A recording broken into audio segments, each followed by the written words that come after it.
یہ فروری 627 عیسوی کے آغاز کے دن تھے۔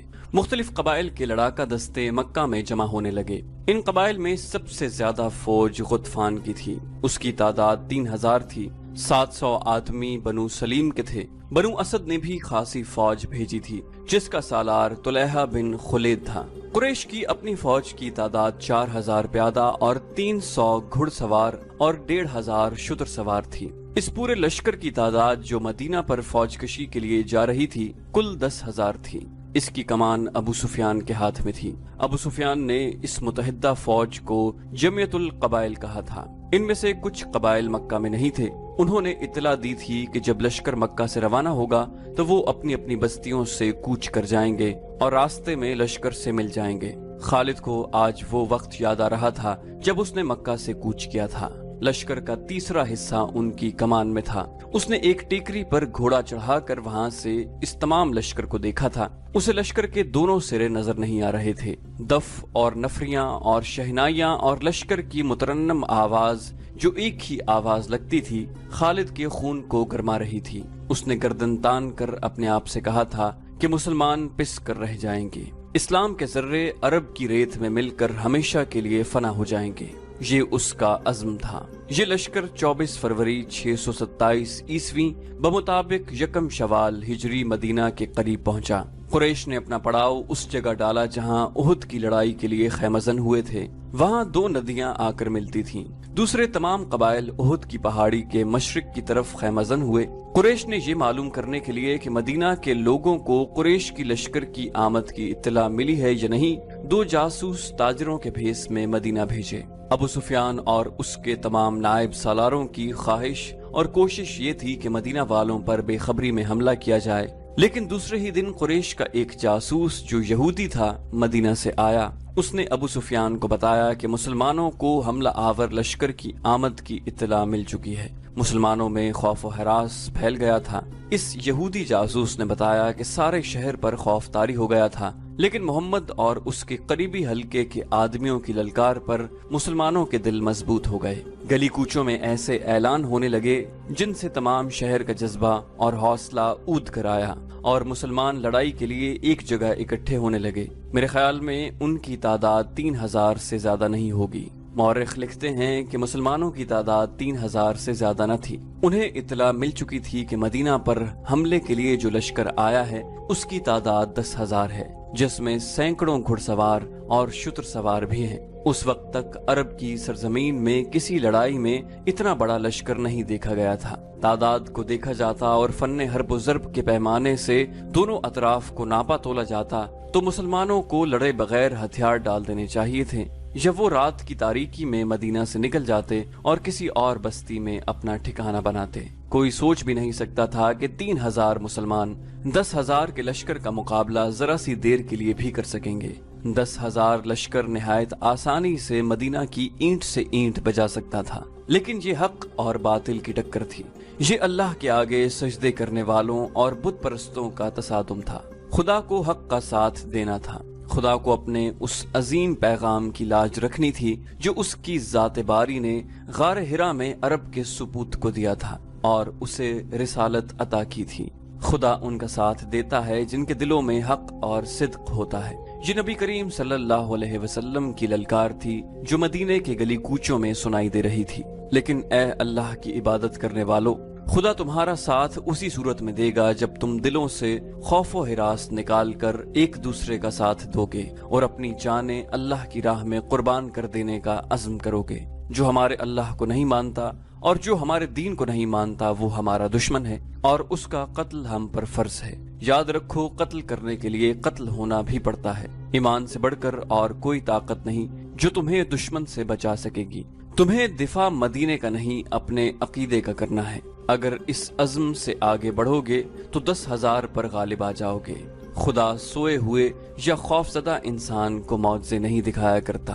اپنے عقیدے اور اپنی بستی کے دفاع کا معجزہ تمہیں خود دکھانا ہے۔ نبی کریم صلی اللہ علیہ وسلم نے مدینے کا حوصلہ اس قدر مضبوط کر دیا تھا کہ وہ اس بڑے لشکر کے مقابلے کے لیے بھی تیار ہو گئے۔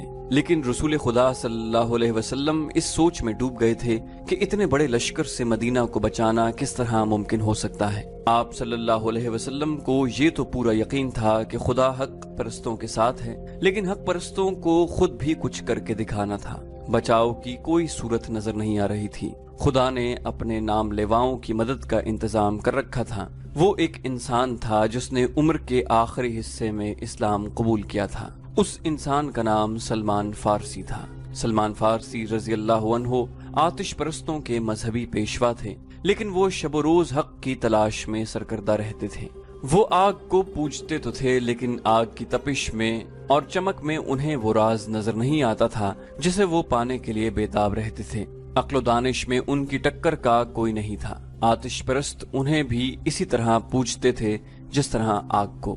جب سلمان فارسی کی عمر بڑھاپے کی دہلیز پھلانگ کر خاصی آگے نکل گئی تو ان کے کانوں میں عرب کی سرزمین کی ایک انوکھی آواز پڑی، خدا ایک ہے، محمد صلی اللہ علیہ وسلم اس کا رسول ہے۔ یہ آواز سلمان فارسی کے کان میں گھر بیٹھے نہیں پڑی تھی۔ ان کی عمر علم کی تلاش میں سفر کرتے گزر رہی تھی۔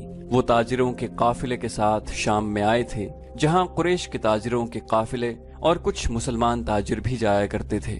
قریش کے تاجروں نے سلمان فارسی رضی اللہ عنہ کو طنزیہ اور مزاحیہ انداز میں بتایا کہ ان کے قبیلے کے ایک آدمی کا دماغ چل گیا ہے اور اس نے نبوت کا دعویٰ کیا ہے۔ ایک تو مسلمانوں نے عقیدت مندی سے سلمان فارسی کو نبی کریم کا عقیدہ اور آپ صلی اللہ علیہ وسلم کی تعلیمات سنائیں۔ سلمان فارسی یہ سب سن کر چونک پڑے۔ انہوں نے ان مسلمانوں سے کچھ اور باتیں پوچھیں۔ انہیں جو معلوم تھا وہ انہوں نے بتایا، لیکن سلمان فارسی تشنگی محسوس کر رہے تھے۔ وہ اتنا متاثر ضرور ہو گئے تھے کہ انہوں نے نبی کریم صلی اللہ علیہ وسلم تک پہنچنے کا فیصلہ کر لیا تھا۔ کچھ عرصے بعد سلمان فارسی رسول خدا صلی اللہ علیہ وسلم کے مقدس سائے میں جا بیٹھے۔ انہیں وہ راز مل گیا جس کی تلاش میں وہ مارے مارے عمر گزار رہے تھے۔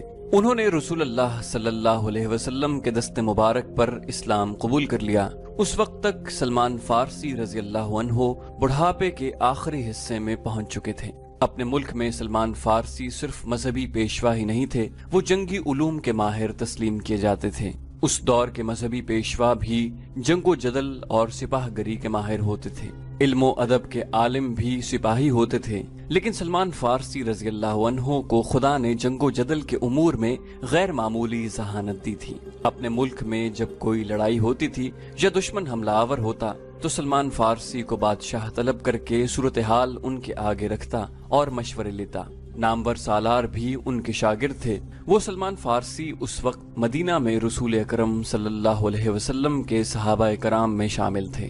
رسول اکرم نے یہ صورتحال جو قریش نے آپ کے لیے پیدا کر دی تھی سلمان فارسی کے آگے رکھی۔ سلمان فارسی نے کہا، خندق کھود دو جو سارے شہر کو گھیرے میں لے لے۔ رسول کریم صلی اللہ علیہ وسلم اور وہاں بیٹھے ہوئے تمام صحابہ کرام اور سالار ایک دوسرے کے منہ کی طرف دیکھنے لگے کہ سلمان فارسی نے یہ کیا کہہ دیا ہے۔ عرب خندق سے واقف نہیں تھے۔ فارس میں جنگوں میں خندق کا رواج تھا۔ سب کو حیران دیکھ کر سلمان فارسی نے بتایا کہ خندق کیا ہوتی ہے اور اس سے دفاعی کام کیسے لیا جاتا ہے۔ رسول کریم صلی اللہ علیہ وسلم نے جو خود تاریخ کے نامور سالار تھے خندق کی ضرورت اور آفادیت کو سمجھ لیا، لیکن آپ صلی اللہ علیہ وسلم کے دیگر سالار شش و پنج میں پڑ گئے۔ ان کے لیے اتنے بڑے شہر کے ارد گرد اتنی چوڑی اور اتنی بڑی خندق کھودنا ناقابل فہم تھا، لیکن انہیں رسول خدا صلی اللہ علیہ وسلم کا حکم ماننا تھا۔ خندق کی لمبائی، چوڑائی اور گہرائی کا حساب لگا لیا گیا۔